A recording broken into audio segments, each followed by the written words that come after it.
Bien, bah voilà, le joujou est terminé. Ça a été long, mais bon, ça vaut le coup.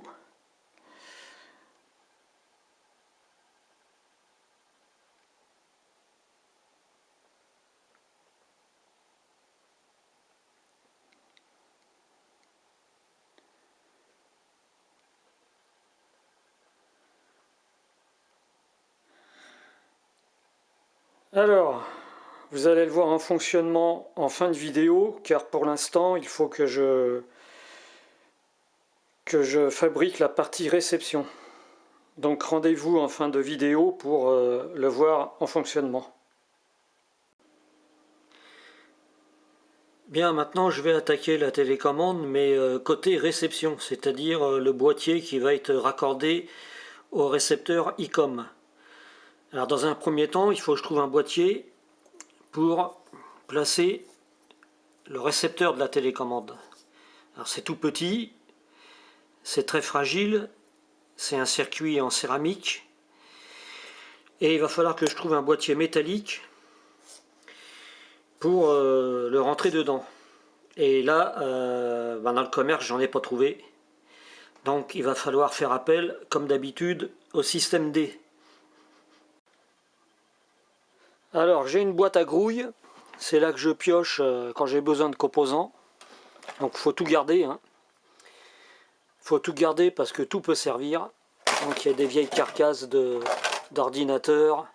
Ça c'est une vieille carcasse de PK232. Il y a plein de récup à faire, circuit logique. Enfin je garde de tout. Et en fin de compte, ce qui me prend le plus de temps, c'est de chercher le composant qu'il me faut dans tout ce bazar. Alors moi je suis à la recherche d'un boîtier. Voilà. Ça va faire l'affaire. C'est une vieille carcasse de décodeur télé. Et il y a le fameux boîtier métallique que je cherche. Ça va être à peu près la même longueur. La hauteur ça va. La largeur c'est impeccable.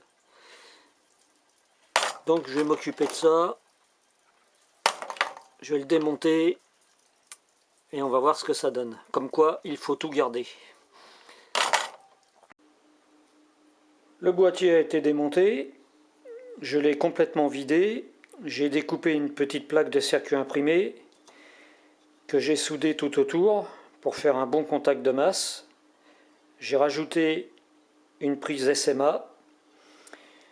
J'ai replacé le rail de connexion. Et il ne reste plus qu'à intégrer le récepteur dans le boîtier, placer les capas de découplage et faire le câblage interne. Alors voilà ce que ça donne, câblage terminé. Donc là j'ai enlevé les connexions inutiles. Là le récepteur est protégé dans son petit boîtier.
Bien, j'ai rassemblé tous les composants qu'il va me falloir pour réaliser le boîtier de réception de télécommande.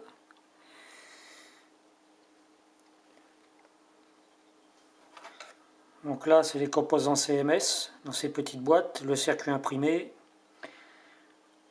les connecteurs et une partie mécanique, un filtre 433 mégas, des connecteurs, transistors, et tout ça va aller dans ce boîtier. J'ai déjà installé une partie des connecteurs. Donc tout ça va aller là-dedans. Alors ce boîtier-là a une particularité qu'on va voir. C'est un boîtier fabrication maison sur mesure. Car comme d'habitude dans le commerce, on ne trouve pas les bons boîtiers. Ou alors ils sont horribles. Alors c'est fait à partir de plaques d'aluminium. Je vais aller de l'autre côté, on voit mieux. Voilà. Des plaques d'aluminium.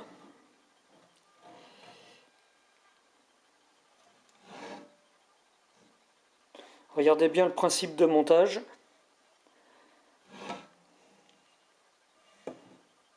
D'accord. À l'intérieur, là on voit qu'il y a du carré d'alu.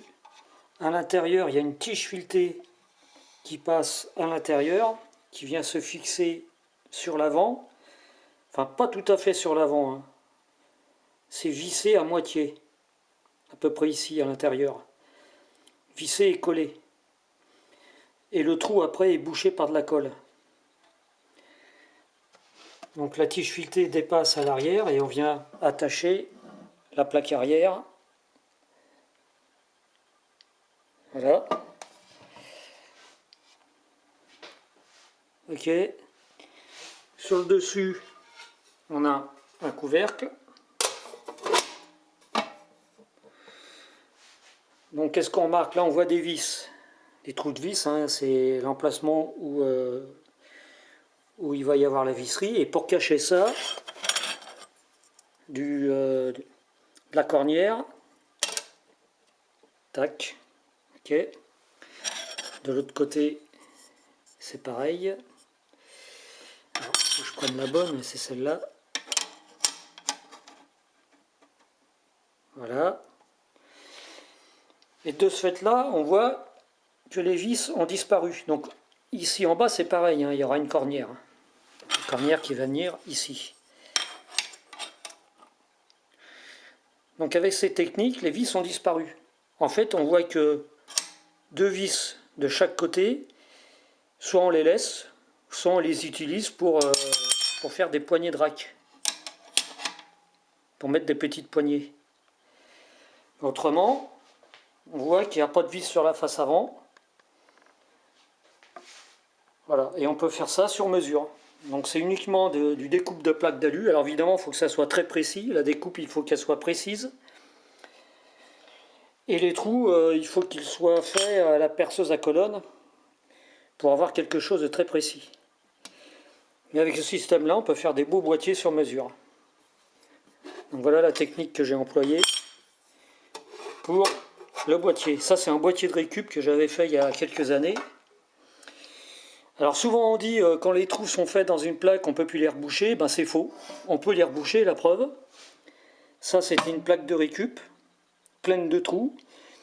Je les ai rebouchés avec de la colle. Sur l'avant, j'ai bien égalisé. Et une fois peint, on voit absolument plus rien. Donc là, évidemment, c'est dégueulasse, hein, parce que c'est un boîtier de récup. Il va falloir que je repeigne, que je fasse une autre sérigraphie. Mais autrement, les trous ont disparu. On ne les voit pas. Donc quand on vous dit qu'une fois que les trous sont percés, on ne peut pas les reboucher, c'est faux. On peut les reboucher. Voilà. Et il y a quelques années, j'avais fait le même boîtier. Voilà un boîtier que j'avais fait. Vraiment sur mesure, hein, qui s'adaptait sur le ICR 7000. En fait, c'était un C'était un décodeur télévision pour le DX-TV que j'avais réalisé à l'époque. Et on voit que les deux vis, les seules vis apparentes sur les côtés m'ont servi à attacher les poignées. Autrement, sur la face avant, on ne voit pas de vis. Ni sur les côtés d'ailleurs. Voilà comment on peut faire des beaux petits boîtiers sur mesure. Alors, petite rectification, effectivement on voit des vis ici, là. Mais ces vis-là servent uniquement à attacher la petite plaque à l'avant. C'est la plaque de support HP. Mais ces vis-là ne servent pas au maintien mécanique du coffret. Voilà.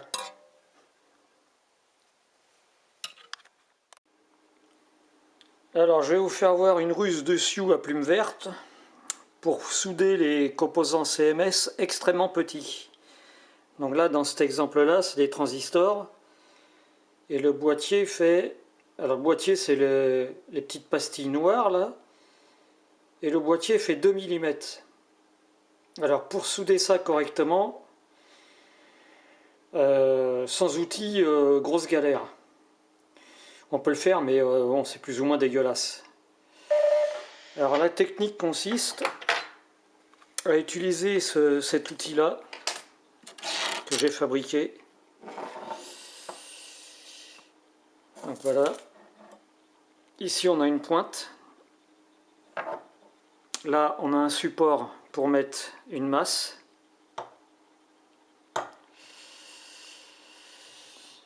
Et là le pied. Donc la technique consiste à positionner correctement le boîtier sur le circuit imprimé, venir placer l'outil. Alors c'est emmerdant parce qu'on voit pas. Voilà, je crois qu'on voit mieux. Je vais mettre.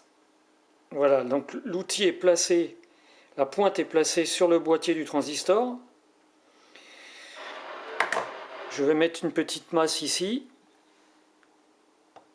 Ça va maintenir en pression le boîtier sur le circuit imprimé, et là on peut souder correctement. C'est ce que j'ai fait d'ailleurs pour les transistors qu'on voit à côté, et on voit que c'est relativement propre. C'est pas évident quand on a une caméra pas du tout adaptée pour faire ça. Enfin voilà la technique que j'utilise.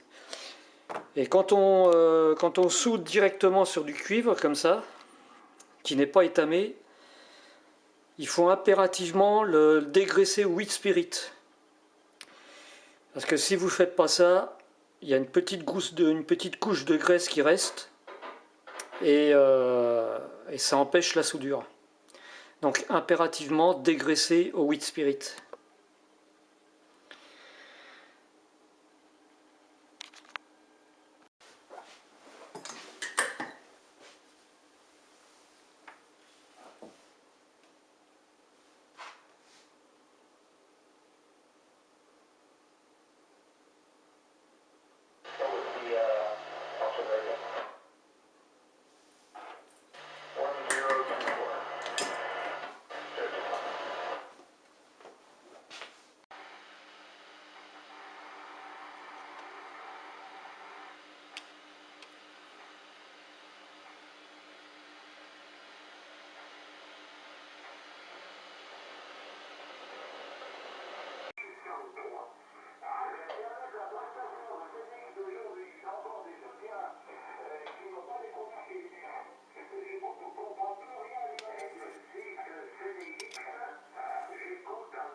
C'est compliqué sur cette fréquence. Voilà. Allez, je reste à l'écoute un petit moment.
Bien, bah c'est terminé.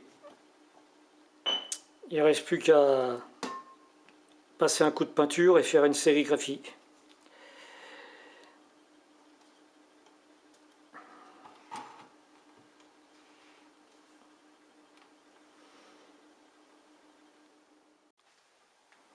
Voilà, boîtier complètement fini, peint. J'ai installé les cache-vis. Bon, j'ai pas fait de sérigraphie parce que j'ai eu la flemme, mais en plus de ça, ce boîtier-là va être dans le cabanon, donc il sera pas visible. J'ai simplement mis une étiquette. Bon, ça fera la rue Michel. Alors après, derrière, les prises. Donc prise 12 volts, l'arrivée 12 volts, la sortie 12 volts qui va être reliée au récepteur. Caméra 1 qui va filmer l'affichage digital du récepteur. Caméra 2 pour une caméra auxiliaire. La prise qui va vers l'émetteur télé. L'antenne 433 et la télécommande qui va être reliée à l'ICOM. Prise DB9. Pareil sur l'ICOM, c'est une DB9. Et les sorties accessoires, alors c'est des sorties à collecteur ouvert, c'est-à-dire que je peux brancher, je peux connecter soit un relais, soit une résistance, enfin je peux faire ce que je veux avec, et c'est des sorties auxiliaires pour par exemple commander des rotors, des commutateurs d'antenne ou autres. Donc voilà, complètement terminé. Ça fait un beau boîtier. Ah, cette prise là je l'ai laissée, elle sert à rien mais je l'ai laissée. Peut-être que dans l'avenir elle servira. Autrement ça fait un beau petit boîtier. Voilà.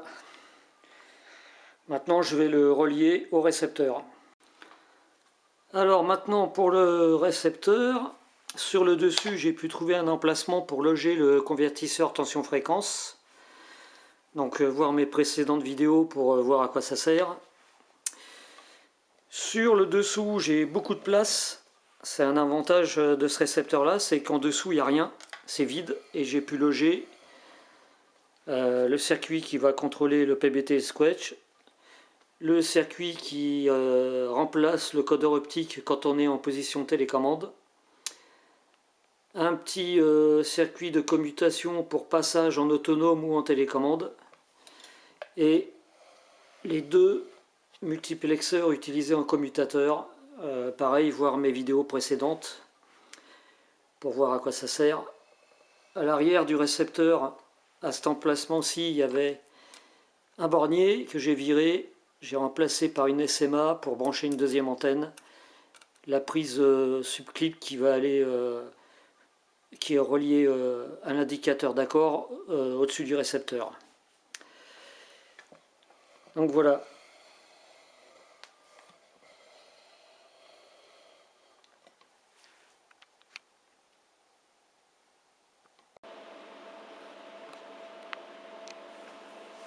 Alors pour la caméra, je vais prendre ce modèle tout petit. C'est une caméra couleur, très bien adaptée pour ce que je vais faire. J'ai fabriqué le système de support. Donc la caméra va venir s'enquiller comme ça, avec un petit bout de circuit imprimé pour faire les raccords de câbles. Et les supports que j'ai fabriqués qui vont venir se placer au-dessus du système d'accord, du boîtier du système d'accord.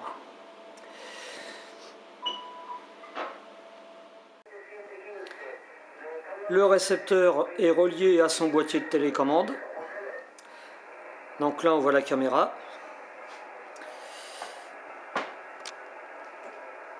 Donc la petite caméra qui fait une prise de vue de l'affichage et de l'indicateur d'accord. Et à l'arrière, on va voir l'arrière.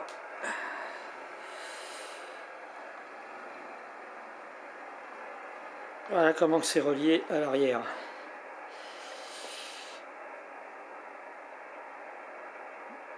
Donc comme vu précédemment, l'arrivée 12 volts sera là. La sortie 12 volts sera reliée à la prise 12 volts du récepteur. La caméra auxiliaire. La prise qui va aller vers l'émetteur télé et l'antenne 433.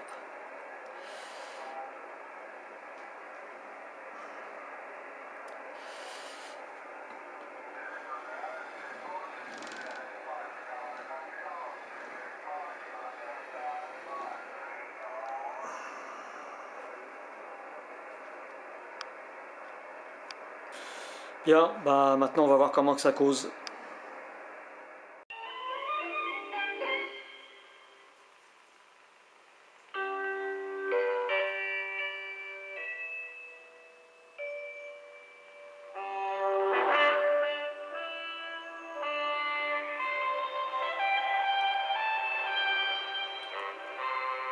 Alors si vous voyez du moirage, des petites barres, des petits frises sur l'écran, ça vient pas de l'écran, hein, c'est la caméra qui filme le... C'est la caméra ici qui a un défaut, je sais pas, ça fait... quand on regarde la vidéo, ça fait des petits moirages sur l'écran, normalement c'est net, il n'y a rien. Hein. Là c'est un problème de prise de vue. Alors, entre l'indicateur d'accord et l'affichage, il y a un espace. Donc cet espace-là, il sera réservé dans l'avenir pour placer un indicateur de direction de rotor. Donc pour l'instant, il n'y a rien, parce que je ne l'ai pas encore fabriqué.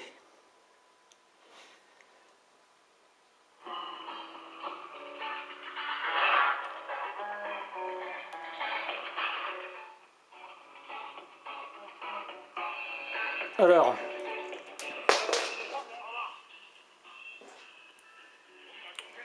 ici, je peux sélectionner les caméras. Donc là, je suis sur la caméra 1. Donc je peux la couper pour économiser l'énergie. Ou je peux sélectionner une deuxième caméra. Bon là, il n'y en a pas parce que je ne l'ai pas encore installé, donc c'est écran bleu. Je reviens sur la caméra 1. Alors à l'origine ici, c'était pas comme ça. Là, il y a deux LED sur cette touche. Une LED pour USB, une LED pour LSB. Parce que à l'origine, ça aurait dû être cette touche-là, enfin ce capuchon-là, avec une seule LED. Mais j'ai fait une modif pour pouvoir mettre deux LED. Comme ça on voit bien quand on est en LSB, en USB ou en LSB. Pareil, j'ai fait la même modif ici pour les pour le préampli. Donc préampli 1, là je suis sans préampli.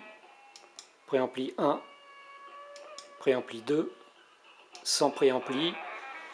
Pareil, la même modif ici pour le choix des antennes. Là je suis sur l'antenne 1, antenne 2, je reviens sur la 1.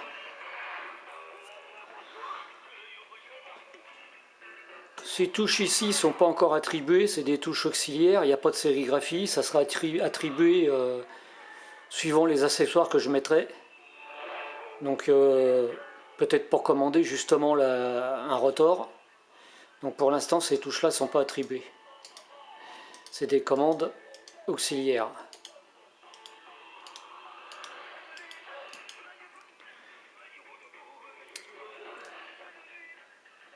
Je peux éteindre l'écran. Je peux verrouiller le codeur.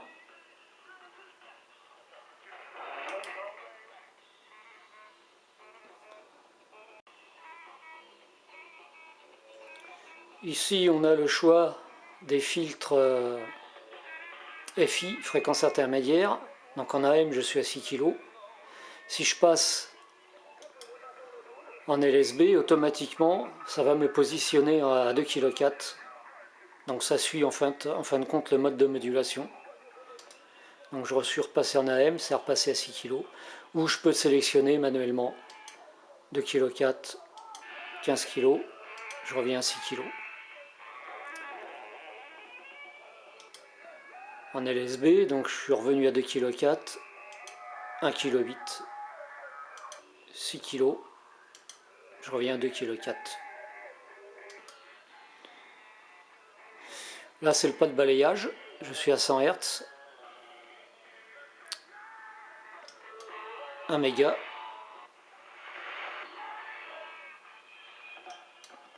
« 10 Hz.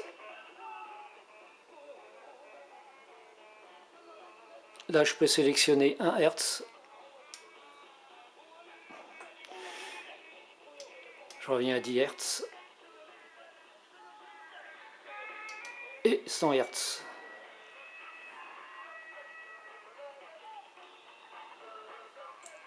Même en plein hiver, il va faire 20 degrés le lendemain et il va faire vite et puis on est dans le brouillard.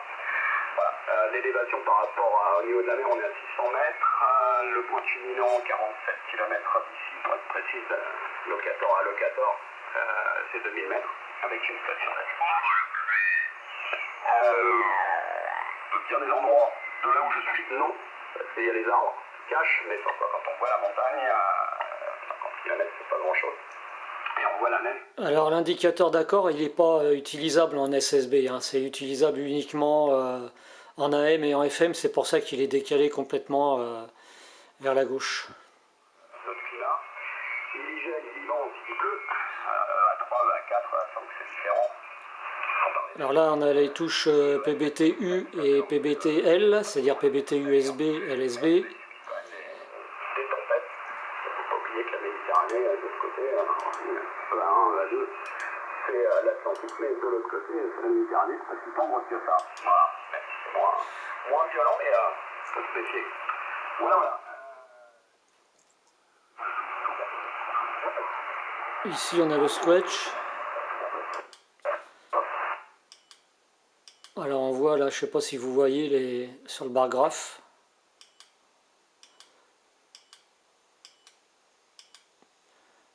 Et je reviens sans scratch.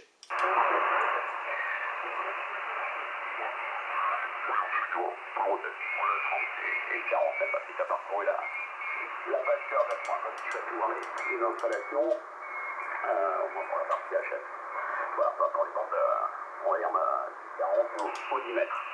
Voilà, Gérard, il y a un autre sur ce tour, je passe l'antenne, les 5 Mike Oscar X-Ray, Charlie Tango 7 Bravo Italie Zulu.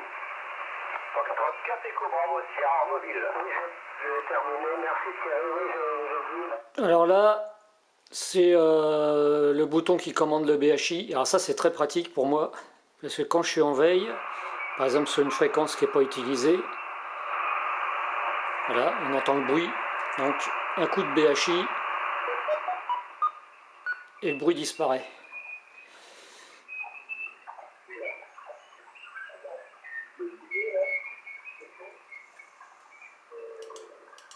Le feuillage vert clair.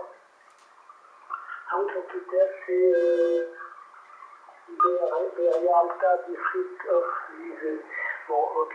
Bon, ben, je vais noter ça. Très bien, je te dis à bientôt. Hein. Ouais, passe une bonne bon lundi, là, et puis à bientôt sur les ondes du Internet. Thierry, merci pour ce qu'il faut. Bon appétit, je te passe un merci pour le gastro. Bien l'occasion. Écoutez, sur le tour d'avant, là, sur le blanc, S4 Eco Bravo Sierra en mobile. Ok, Gérard, oui, c'est bien, ce qui est vert, là, c'est foncé, ce sont des oliviers. Voilà, les deux plantés, on les a plantés il y a quelques années déjà, donc on a fait une récolte sur l'hiver 2021. Ça permet de faire 28 piles, c'est pas mal, et puis d'avoir un peu quelques conserves pour l'apéro, c'est pas mal. Voilà, mais l'an dernier, ça lui donne une année sur deux ans, ceci, c'est une race particulière, qui est endémique, et on n'a pas voulu lui mettre trop chaud, je sais pas si ça aurait pu fonctionner, mais au moins, celle-ci, elle est habituée au climat. Et nous avons, l'an dernier, eu la déconvenue de ne pas voir on a eu des fleurs, on a eu des fruits, et tout est tombé. Voilà. Donc cette année, on espère que la floraison, le fruit ira à terme. Mais bon, on était pratiquement sur du coup. Dans 28 minutes à peine. Allez, à bientôt, 73 mon Dieu, merci pour le cul.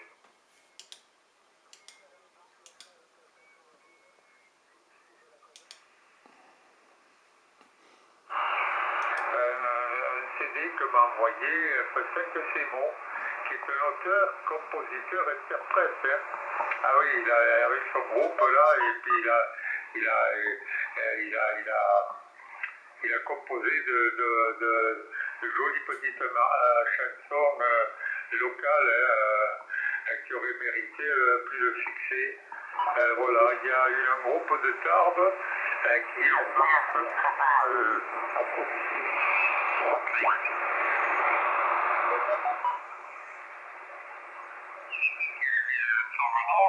eh ben, ils fonctionnent et ils marchent bien. Hein.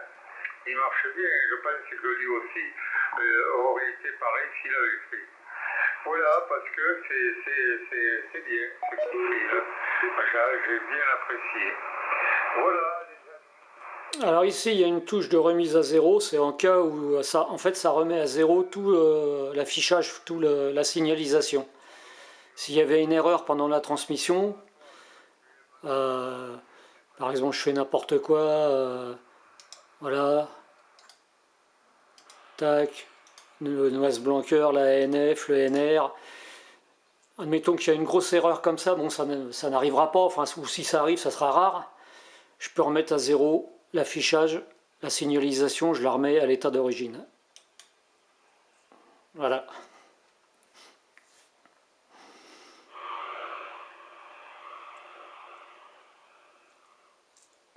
Avrupa'da şeyde sanıyorum. Avrupa Parlamentosu üyesi aynı zamanda bir de Avrupa Birliği üyeleri. Bunun çağrısı var. Şöyle ki efendim Türkiye'de yaşanan deprem felaketi sonrası 12 mil fırsatçılığına girişenler. Je vais vous refaire voir le fonctionnement du Squelch, enfin surtout la progression sur le bar graphe. Donc, je vais prendre une fréquence libre. İfade etmiş. Hatta bazı ilaveleri de var.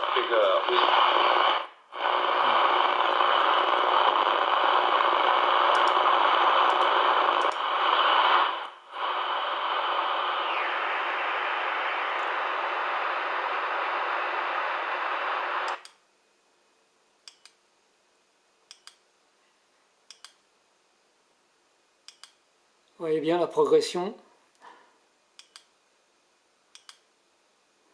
Et là, ça va revenir sans Squelch. Donc, je recommence, regardez bien.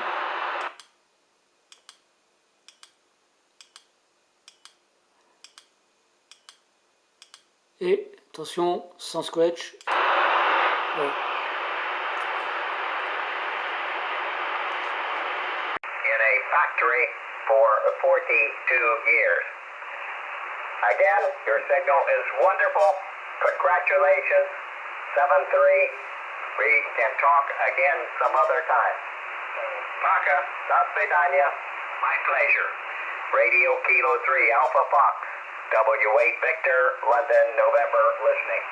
Okay, very good, Larry. 100%. Many, many thanks for the very nice contact with you. Old man, I wish you all the very best and good health to you and your family, and I hope to meet you again, maybe on another band. 73, good luck. W8 Victor Lima, November, Radio Kilowatt 3, America Foxtrot. Larry, see you later. Bye-bye. Okay, Dima. Fantastic audio. Congratulations. 7-3. Paka. До свидания. Radio Kilo 3 Alpha Fox. W8BLN. Bye-bye. Bye-bye. Ciao, ciao, and пока-пока. До свидания, Larry. Пока. Okay, I speak Spanish and Portuguese, some Italian, a few words in your language. Take care. 7-3. W8BLN.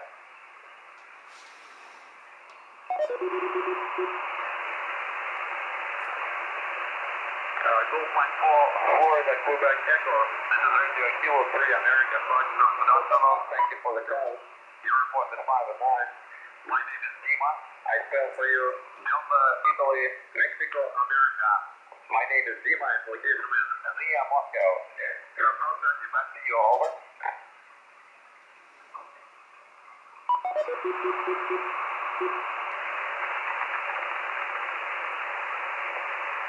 Roger, November 1 Kilowatt Hotel India. This is Radio Kilowatt 3, America, Florida. Good afternoon, your 5 and 5. Your 5 and 5 report. Your 5 and 5 QSD. Your 5 and 5 QSB. QSL.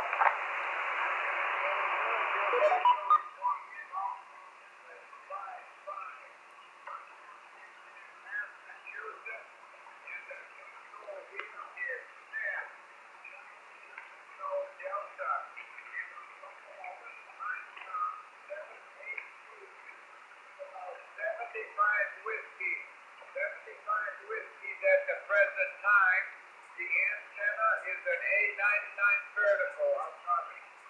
Okay, very good comment. November 1 Kilo Hotel Italy. This is Radio Kilo 3, America, Florida. Thank you very much for the report, and QSO, your 75 watt and vertical antenna is fantastic indeed. Here is 2-element cubical quad, tri-band quad, and transceiver channel Tango Sugar 2000, and linear amplifier 1 kW.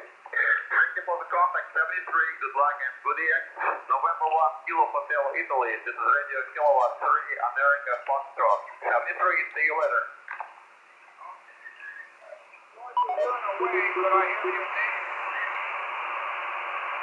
Bien, bah voilà, c'est terminé. Donc là, pour l'instant, le récepteur est dans une pièce à côté, là. Je ne l'ai pas encore installé dans le terrain. Là, je vais laisser ça tourner quelques jours pour voir s'il n'y a pas de bug.